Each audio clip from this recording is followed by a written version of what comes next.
Pisces. We're going to do a singles reading. So a few quick things that I have coming in. Some of you could be listening to a lot of like early 90s music, late 90s. I'm hearing like a lot of music off movies from the late 90s. I'm also getting a feeling that some of you single Pisces could be doing something good.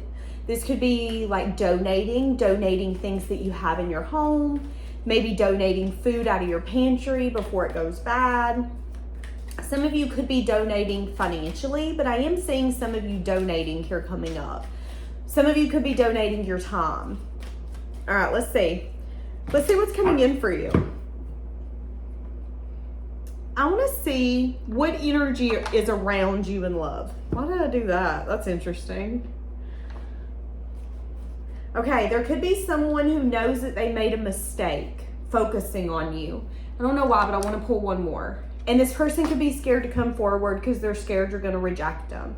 So you could have someone that you've done, chatted with, entertained, dabbled with, could have dated them, could have, I don't know, whatever. Somebody here knows that they made a mistake and is scared to approach because they're scared of your reaction and what you're going to say. That could be for some of you. Just a side note. What's the energy going on around my Pisces singles? They're wanting you to trust that you're protected. So some of you could be scared of making the wrong choice, scared of, some of you are scared of being really vulnerable with someone, or maybe people in general. They're saying, listen, trust that when you feel called to be vulnerable, do it. Do it. It doesn't matter if someone judges you. It doesn't matter if someone judges you. It doesn't matter what someone thinks of you. It only matters that you're showing up in the way that you feel you need to. Now, of course, take people into consideration. Make sure that you are putting yourself in people's shoes and you're not turning around acting like a crappy person, okay? That's not what I'm endorsing. What I'm saying is that at the end of the day, if you feel that you truly are doing your best and you're doing what you feel is in the best interest of everyone involved, that you can trust in what you're doing and how you're showing up in the situation that you're in. So some of you, you need to be vulnerable. You need to be vulnerable. You need to be willing to get hurt. You need to be willing to put yourself on the line and get left on the line. You're needing to trust that it is time for someone where maybe you've learned a lesson to come back. Now it is time for you to either fix it or let it go. Now it's time for you guys to have a conversation. So there is someone where you've learned a lesson and the timing hasn't been right for them to come in, for them to have a talk with you. Now it's time. Now it's time. Why? Because you've learned the lesson. So maybe before you would have been willing to go through the cycle. Maybe before you would have been willing to let down a boundary.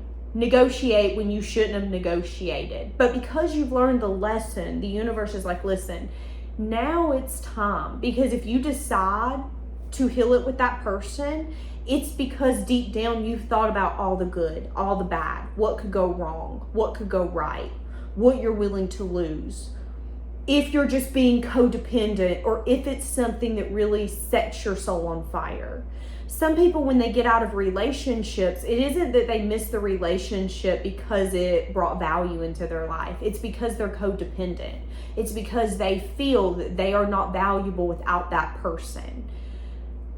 That's not a good relationship to have. But if this is this past person, you're not codependent on them, okay? Do we want to know who the past person is? Welcome. Okay, the past person is someone where it could have been a passionate connection.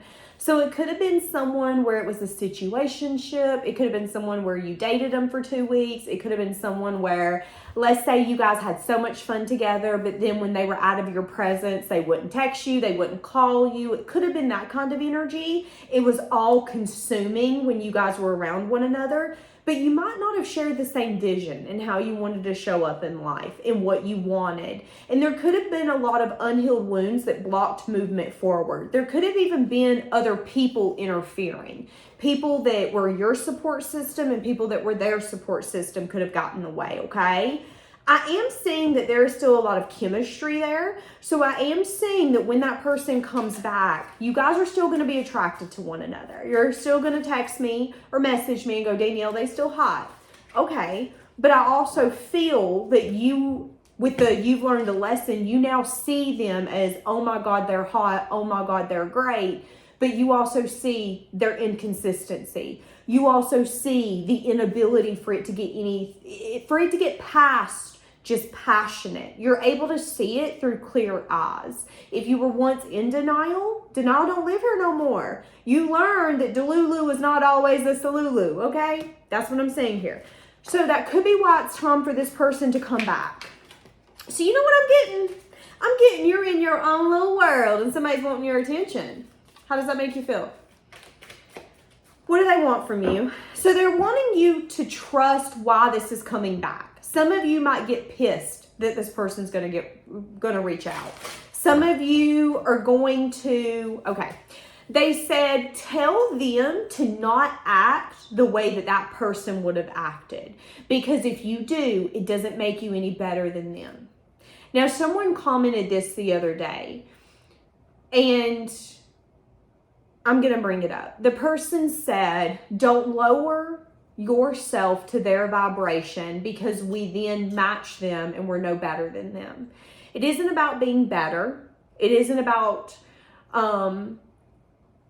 showing them. Sometimes when someone can hurt our feelings, or when we don't feel chose, or when we see that something is nothing more than a passionate relationship or a sexual relationship, you can get mad, you can get frustrated, you can get pissed. But that's not all their fault. It's not all their fault that you both wanted one another so bad that neither one of you could set a boundary and make sure what it was before it was too late. It's not your fault. It's not their fault. So I think what they're saying is trust that when this person comes back to have this conversation, it isn't about blaming one another. It isn't about who's right, who's wrong. It's about the fact that there was unhealed wounds that blocked any sense of movement forward. Maybe both of you wanted to stay safe. Both of you wanted something that was passion, but didn't need any strings attached, didn't need a title. We'll just see where it goes. Some of you could have learned that the hard way. Why did you feel that you needed to see where it goes? Why did you not feel that you had the ability to put the directions into the GPS and say, this is where this relationship's going, and if not, I don't want this? That could have been your lesson. But it's also, don't, when they come in, act in a way that they would have acted, because then that makes you just like them. Okay? Some of you are going to get mad at me, and that's okay. How is this person feeling for you?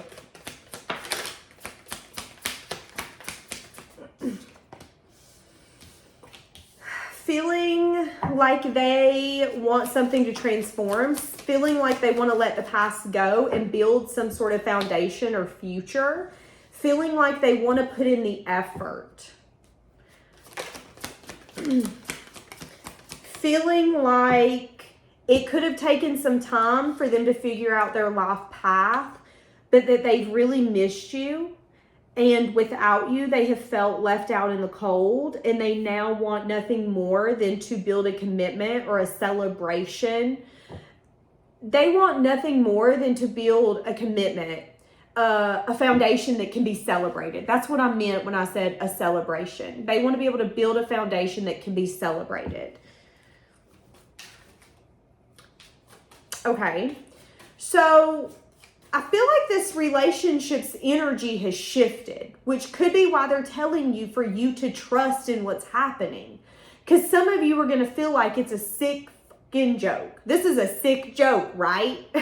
Why are you bringing this in, universe? You didn't show me we don't want the same things. You didn't show me it was passionate and nothing more. What is this? That could be your energy. And you could feel that this person only wants your attention. And they do want your attention. But they want your attention because they see you through different eyes. They see you as something that was fated. They see you as their destiny. That's what they see you as. Somebody could want to name a child Destiny.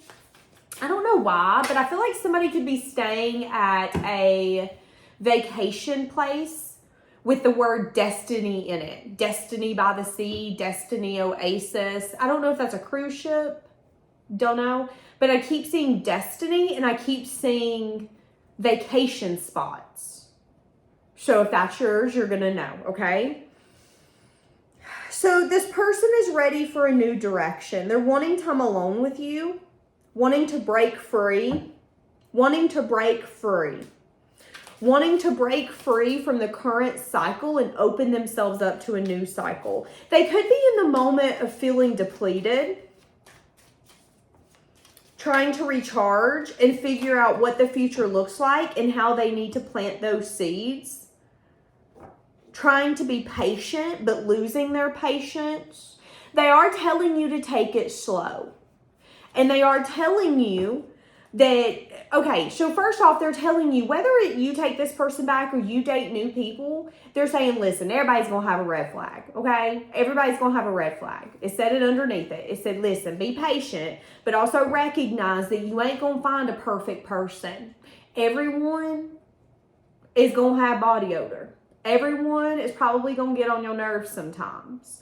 The universe is wanting you to have realistic expectations, because if you allow this person to come towards you and you're still so mad at them, you are still so bitter and anxious about what took place, you might not be willing to let them back in when they're willing to fix it simply because you want to prove a point or you want to play tit for tat.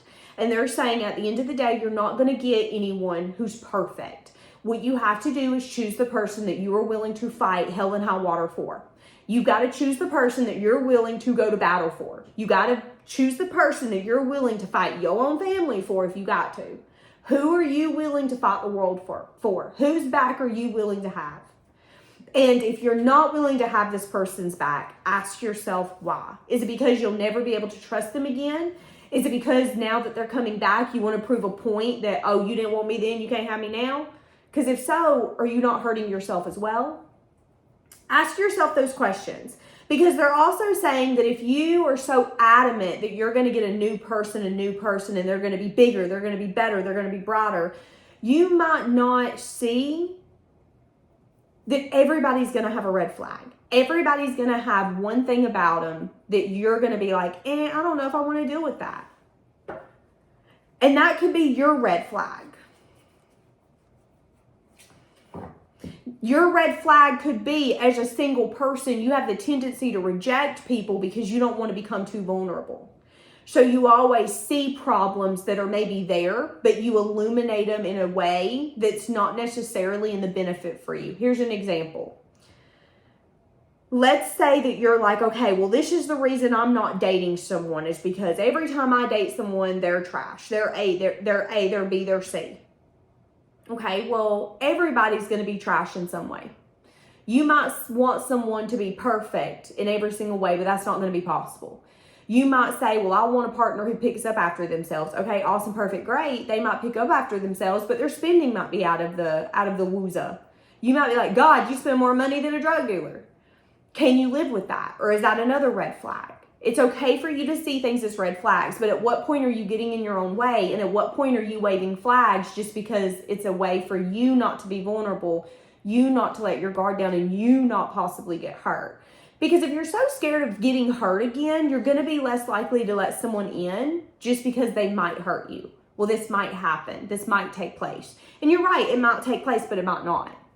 And here's the thing. I would rather spend 10 years with someone and then our relationship go to hell, but me have had 10 years that were great. We shared a home. We had amazing vacations, maybe had some kids, had animals, than for me to go those 10 years without being able to experience that and learn from it. So you have to decide what would be better for you. Would you rather just continue to be on red flag alert? Because they're saying at the end of the day, you have to pick what you feel is best for you, but you also have to be realistic about what that looks like. And you could be so used to maybe being left out in the cold or going through karmic challenges, you're not seeing that you've already learned the lesson, so you're so scared of opening up. Well, what if I get cheated on again? But what if you don't? You ain't gonna know unless you give that person the opportunity. And I guarantee you, as an adult, you've been cheated on at least once, because there's some scummers out here, okay? Sadly, it's life. You don't know if you're going to get hurt. But if every single time you go to skate, you're like, oh, but I might scrape my knee. You're never going to be out there skating with the rest of us, having fun with the rest of us, V.I.P-ing, maybe living your best life because you're scared you're going to fall. That's not fair. You know how to deal with a broken heart. You know how to deal with a scraped knee. And it might not happen. Same for this person. This person knows that they made a mistake. And 9 times out of 10, when you know you make a mistake, you're less likely to what? Do it again. Here's an example. I've wrecked a car before. And I learned very damn quickly not to do that ever again. I've learned, okay, don't underestimate how big the front of that car is because it might be bigger than you think. Okay? Sometimes, though, you have to learn a lesson the hard way for you to go, I didn't learn that lesson. I made that mistake. I took you for granted. I thought you were replaceable. I thought I kept it simple when I shouldn't have. Sometimes you have to do something to learn what that mistake looks like so you won't make it again. But if you're expecting someone to always be perfect and never make mistakes, you're going to put pressure on them that they know that they're never going to be able to fulfill because you're then making them non-human-like. And sadly, in relationships, we put a lot of pressure on our partners when those are the people we should be the most forgiving. They should respect us. They should love us. But we also cannot ask them to not be human. They're human. They're going to make mistakes. They're going to think that they have it better than they do, or vice versa. Sometimes they're going to maybe go off of indulgences, let passion take them, spend a little too much money at the grocery store. But at the end of the day, what matters is that they recognize that a change needs to be made and then they make those changes. And in my opinion, put it down below, that is partner material. Someone who is able to say, I need to make changes and I'm going to make it because it's going to better us as a unit. That's what I'm saying here. So you're in your own little world and somebody's wanting your attention. And the reason they're wanting your attention is because they want to build with you, my baby. That's what's happening. This person could call you my baby because I've never said that before. My baby. Somebody could also wear really dark eyeliner or eyelashes. Someone could put on their own eyelashes or get their eyelashes done. Because when I looked at the camera, I thought that my eyes looked really dark, but I don't really have anything on. So now whenever you and this person get together, they're going to be really grateful for you. And you're going to notice that their attitude's going to be very, very, very positive. So where they were maybe once negative or you guys were very different and there was a lot of obstacles, you're going to notice a different approach, a different attitude, a different perspective. They're going to be really positive because, again, they know what they want. They want to build a foundation. And if you go into something so negative, it's going to eventually happen if you don't make it happen yourself. And this person is like, no. We're building a structure. It's going to be solid. Yeah, regret. See, that's what I'm saying. So what's happening here is someone is regretting an action, a choice, a path, a decision, and they know now that they made a mistake. Can I come back from it? Can I fix it? You have to decide whether or not you are going to allow this person to be human and to come back and say, I made a mistake and I will never do it again. Now, I'm going to tell you, some of the best love stories I know are people who made mistakes. People who, here's an example. I know someone who broke up, moved cross country from one another, and that person come 5 months later and said, I made the hugest mistake of my life. I should have never let you go. I should have never let you think that what you wanted and what was important to you was not important to me. And it took 5 months for me to see it. It took 5 months of me questioning what the hell you were up to, what you were doing, who you were with, for me to recognize that there is a reason I'm feeling like this. And I will never, ever, ever, ever, ever do this again because you are so important to me. And I'm going to treat you like that every single day. Now, they are now married with multiple children, 10, 15 years in. Okay? Period. Period, point blank. Now, if she wanted to, she could have said, hell no, you should have known what you had when you had it, F off. But she didn't. She looked at him and said, you know what, you're human. And sometimes we don't realize what we have till it's gone. You know that car that you loved a lot when you were younger, but maybe you totaled it or you sold it, and now you look back and you're like, damn, I wish I wouldn't have sold that car. I loved it so much. You didn't know what you had till it was gone. What about that couch that you loved so much that was really comfy, but it was too big for your house or your apartment, so you sold it, but now you wish you wouldn't have sold it? You don't know what you have until it's gone. And if you're able to put yourself in this person's shoes, I think you're going to be a little more empathetic with this person. Now, here's the thing. If this person has abused you, drug you through the mud, cheated on you like nobody's business, and continue time and time and time again, you have to decide if you can get over that, if you're going to resent them. For each of you, your strengths and your weaknesses are different. What I can forgive, you can't, and vice versa. But I'm saying that this person has regret. This person has remorse. And sometimes those are the biggest factors on how we change, is recognizing what doesn't work and never wanting to feel that way again. And again, I know a lot of love stories who popped off right from the beginning and they never separated. And I know some who have been through the ringer, and it took an eye-opening moment to see the pain that someone caused to the person that they claim to love, for them to recognize, oh my God, I do love them, and why am I putting them through this? Sometimes that's what it takes. And sometimes it takes the other person learning a lesson, okay? Learning a lesson that maybe I should have gave up. Maybe I should have done this differently. Maybe I should have. And I feel like that's what this is. Now, whether or not you want it back is up to you. But I think that you just need to be a little more open when this person comes towards you, because I can hear the comments. F them. I don't like them. I hope he or she stubs her toe. They're saying surrender. And they're saying that if you're going to be that aggressive, egotistical, or controlling from a place of woundedness, that shows that there's parts of you or aspects of this relationship you've not released or walked away from. So they're calling you out right now. They're saying, okay, listen, we hear your emotions, we get it. But this could also be the wounded masculine energy in you. The wounded masculine energy in you could be coming off as very assertive and confident, but it could also be a little bit of like faking it. It's a fake confidence. It's a confidence that comes from a place of woundedness, a confidence that comes from a place of ego driven. Oh no, you didn't see me then, you can't see me now. Wasn't special then, wasn't special now. When life's not that straightforward, life's not that cut dry, life's not that black or white. True love is about forgiving, growing, and understanding that each other is not perfect. But I also believe you should have boundaries, and you shouldn't let someone treat you however they want. And that's what I think you two are learning. The fine line between taking advantage and showing respect and showing exactly what you feel for one another. So let's get a little bit more. Yeah, again, traveling or communicating.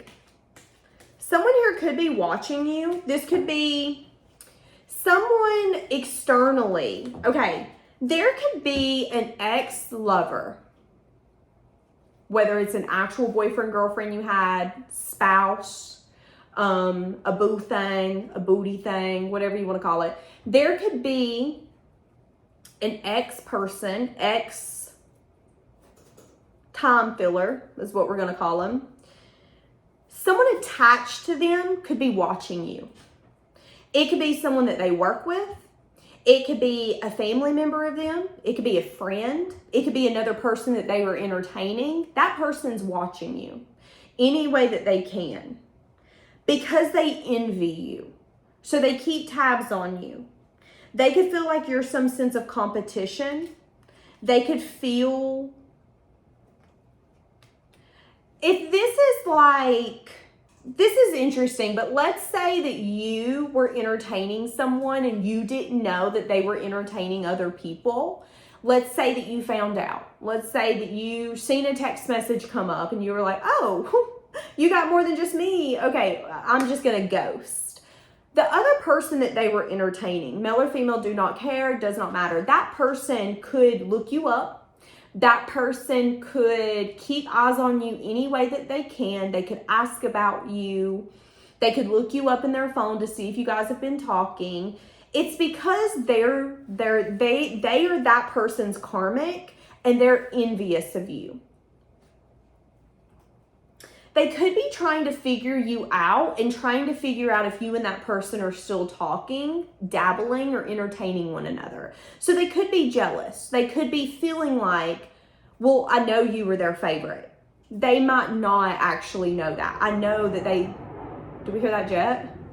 I know that you were their favorite ex. They might not have anything to back that up, but that might then make them hate you and make them feel like they need to figure something out when there's nothing to figure out. Okay, that's what I'm saying. Now I'm saying that if that's the case, whoever that middle party is, whoever that mutual party is, that person has regrets around you, but they suffer in silence. So, I mean, it just kind of is what it is. I think you just need to know that someone is kind of keeping tabs on you from a place of envy. That person is a very wounded individual, and whoever that is that's keeping eyes on you, that was a learned behavior. So they learn to act that way from a parent, a grandparent, or a sibling. So when they see someone as their competition, or when they are in a situation that's maybe not beneficial, instead of taking themselves out of it like you did, they then start taking the energy towards the other party. Well, I'm going to psychoanalyze them. I'm going to watch them. I'm going to try to figure this out. I'm going to let my investigative skills come out. I'm going to go hit up the bar and see if he's seeing anybody else there, and then I'm going to tattle. Something like that could be happening, but that could be a very wounded side of this person acting in that way. Because a mature adult would just call somebody and be like, yo, I need details. You need to tell me what's going on, because I'm not going to be in the middle of this high school drama. We ain't doing it. But this person's not mature. This person's acting from a place of inner child. This person could also have a younger child for some of you. This could also be someone that you have blocked, or someone that you're distant from. So again, this could be like a family member of theirs. You got them blocked. This could be someone that they work with, a friend of theirs. You got them blocked. But I feel like they have a way around it.